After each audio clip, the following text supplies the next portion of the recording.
अर्जुन और मीरा का प्यार उन्हें उन अजीब घटनाओं का सामना करने में मदद करेगा। क्या उनका प्यार भयानक सायों से जीत सकेगा या उनका प्यार भी उन्हें किसी अनोखी हकीकत से रूबरू कराएगा।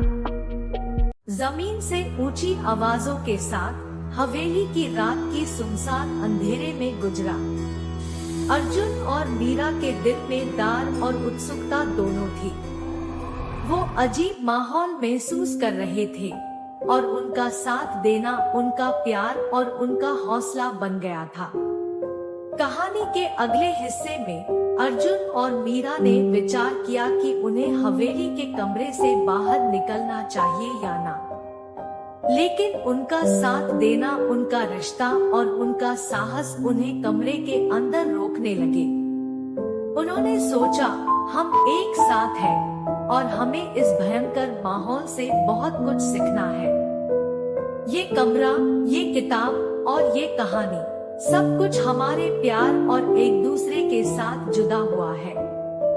वो कमरे से बाहर निकलकर हवेली के मलिक को मिली और उन्होंने उसे कहानी के बारे में बताया। मलिक ने उनका फैसला सुना और वो भी उस कमरे में गए। लेकिन कमरे के दरवाजे पर पहुंचते ही उन्होंने देखा कि कमरा खाली था और वो अजीब घटनाएं जो अर्जुन और मीरा ने सुनाई थी, वो सब गायब हो गई थी। मलिक मुस्कुराया और बोला, शायद ये सब सिर्फ एक भ्रम था। इस कमरे में कुछ भी नहीं है। अर्जुन और मीरा भी हैरानी से देखे। कुछ समय तक वो सोचते रहे कि क्या उन्होंने सच में एक भटकती आत्मा से मुलाकात की थी। उनकी आंखों में सवाल था और डर भी।